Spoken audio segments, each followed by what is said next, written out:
প্রিয় দর্শক, আজকের বিষয় হচ্ছে হঠাৎ ডোনাল্ড ট্রাম্প যে ইরান এবং ইসরায়েলের যুদ্ধে নাক গলানো প্লাস মার্কিন যুক্তরাষ্ট্রের এই প্রেসিডেন্ট পাকিস্তানের সেনাপ্রধান আসিফ মনিরের সাথে যে গোপনীয়তা রক্ষায় লাঞ্চ ভোজন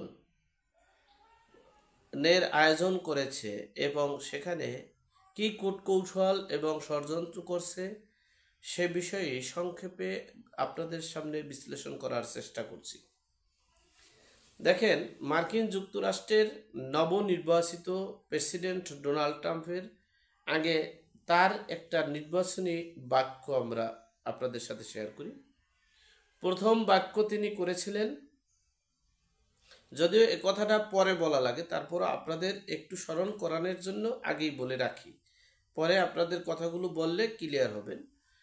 এই মার্কিন যুক্তরাষ্ট্রের প্রেসিডেন্ট ট্রাম্প ভোট পেয়ে যে নির্বাচিত হয়েছেন তার প্রধান একটা কারণ হচ্ছে তিনি ভোটারদের কাছে বোঝাতে সক্ষম হয়েছেন যে মার্কিন যুক্তরাষ্ট্রের সরকার এই অনেক অর্থ ব্যয় করে, দেশের সম্পদ লুটপাট করে ব্যয় করে, এরপরে বিভিন্ন রাষ্ট্রের সাথে যুদ্ধে জড়িয়ে অর্থগুলো খরচ করে। এতে দেশের উন্নয়নের ব্যাঘাত ঘটে এবং দেশের অর্থনৈতিক অবস্থা খুবই দুর্বিষহ হয়ে পড়ে।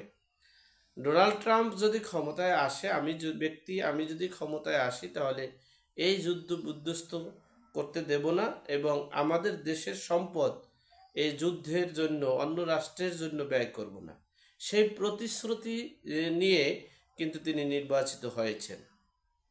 যাই হোক, এই আগ্রাসন রাষ্ট্র বিভিন্ন রাষ্ট্রের সাথে, যেমন মার্কিন যুক্তরাষ্ট্র বিভিন্ন রাষ্ট্রের সাথে যুদ্ধে জড়ায়, তেমনি ইসরায়েল একক কর্তৃত্ব স্থাপন করার জন্য তারা বিভিন্ন রাষ্ট্রের সাথে যুদ্ধে জড়ায়। যেমন আপনারা দেখছেন আমাদের ফিলিস্তিনি, এর সিরিয়া, এই গাজাবাসীদেরকে কিভাবে নির্মমভাবে অত্যাচার নির্যাতন করছে, হত্যা করছে এবং স্থাপনাগুলো ধ্বংস করে দিয়েছে। এতে বিশ্ব মুসলিম রাষ্ট্র, মুসলিম জাতিগুলো মর্মাহত, মানে খুবই দুঃখ পেয়েছেন। যাই হোক, এই ইসরায়েলের প্রতি মুসলমানের রাষ্ট্রগুলো প্লাস মানবিক রাষ্ট্রগুলো একটু বিরূপ প্রতিক্রিয়ায় ছিল। সেখানে হঠাৎ করে এই ইসরায়েলবাসী ইরানের সাথে আবার যুদ্ধে জড়াচ্ছেন। যুদ্ধে জড়িয়ে ইরানের যে সরকারি একটা গণমাধ্যম টেলিভিশন, সেই টেলিভিশনকে উড়িয়ে চুরমার করে দিয়েছেন, বিধ্বস্ত করে ফেলেছেন এবং অনেক স্থাপনাগুলো ধ্বংস করেছেন। তার প্রতিবাদে ইরান ঘোষণা দিয়েছেন যে এই ইসরায়েলের 12 টেলিভিশন ও 14 টেলিভিশনটা থেকে সশস্ত্র বাহিনী ছাড়া সকল অস্ত্রধারী বা সশস্ত্র যারা না, তাদেরকে মানে সাধারণ জনগণদেরকে ফিরিয়ে নেওয়া হোক। এই পরিপ্রেক্ষিতে একটা উত্তপ্ত এই ইসরায়েল, সেখানে ডোনাল্ড ট্রাম্প এই ইসরায়েলের পক্ষপাতিত্ব নেওয়ার চেষ্টা করছে। এমনকি ইসরায়েলের পক্ষ নিয়ে ডোনাল্ড ট্রাম্প বলেছেন, তাদের শক্তি সামর্থ্য দেওয়ার চেষ্টা করেছেন, বিভিন্ন এমন একটা শক্তি পরোক্ষভাবে দিয়েছেন যাতে এই ইসরায়েল মানে শক্ত হাতে মোকাবেলা করে এবং যুদ্ধ করে। অপরদিকে এই পাকিস্তানের সেনাপ্রধান তিনি বলেছেন, ডোনাল্ড ট্রাম্প যে প্রতিশ্রুতি নিয়ে নির্বাচন করেছেন এবং নির্বাচনে বিজয় হয়েছেন, সে প্রতিশ্রুতি রাখার আহ্বান করছেন।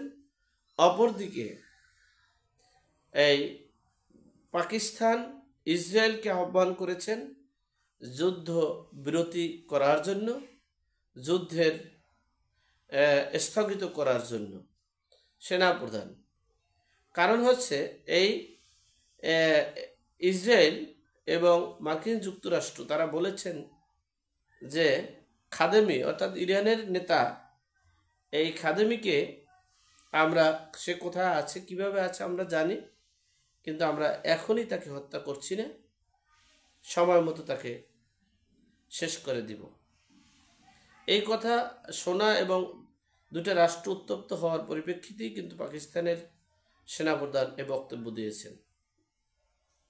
মার্কিন যুক্তরাষ্ট্রের প্রতিনিধি কিন্তু পাকিস্তানের যে বর্তমান সেনাপ্রধান তিনি, এখন দেখা গেছে প্রতিটা রাষ্ট্রই মার্কিন যুক্তরাষ্ট্র একটা প্রতিনিধিত্ব স্থাপন করে, যুদ্ধ করে হোক, আগ্রাসন করে হোক, হুমকি দিয়ে হোক, ব্যবসা বাণিজ্য বন্ধ করে হোক, যেভাবেই হোক না কেন তাদের প্রতিনিধি শক্ত হাতে করার জন্য তারা বিভিন্ন কৌশল অবলম্বন করে।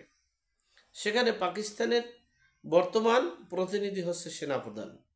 কারণ হচ্ছে বিগত ৬০ বছর আগে এই আইয়ুব খান পাকিস্তানে বসে নিজেকে সেনাপ্রধান প্লাস ফিল্ড মার্শাল বলে ঘোষণা করেছেন। এরপরে আইয়ুব খানের পর বিগত ৬০ বছরে কেউ এই এত বড় শক্তি সামর্থ্য এবং এত বড় নিজেকে উপাধি হিসেবে ঘোষণা দেয়নি।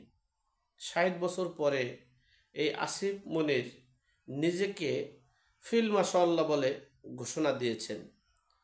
তাহলে বোঝা গেল যে তার কাছে অনেক শক্তি সামর্থ্য এবং পুরো বাহিনীটাই তার নিয়ন্ত্রণে। সেক্ষেত্রে এই আসিফ মনির যদি ইরানের পক্ষপাতিত্ব নেয়, মুসলিম রাষ্ট্রগুলো যদি পক্ষপাতিত্ব নেয়, চীন রাশিয়া যদি পক্ষপাতিত্ব নেয়, তাহলে ডোনাল্ড ট্রাম্পের যে তিনি একজন ব্যবসায়িক মানুষ, তার ব্যবসার ক্ষতি হবে। অপরদিকে এই তালেবানি জঙ্গি উত্থান ঘটবে এবং বিভিন্ন ধরনের এই খেলাফতির রাজত্বের দিকে ধাবিত হবে। বিদেয়ী এই পাকিস্তানের সেনাপ্রধান আসিফ মনিরের সাথে একটা বৈঠক করেছেন, লাঞ্চের দাওয়াত দিয়েছেন, লাঞ্চ করতেছেন। সেখানে কোনো মিডিয়া যাবে না, কেউ যাবে না, হেড টু হেড কথা বলা হবে এবং বিভিন্ন ষড়যন্ত্র করা হচ্ছে। এমনকি এই লাঞ্চ ভোজের মাধ্যমে সম্পর্কটা আরও উষ্ণতা করতে যাচ্ছে।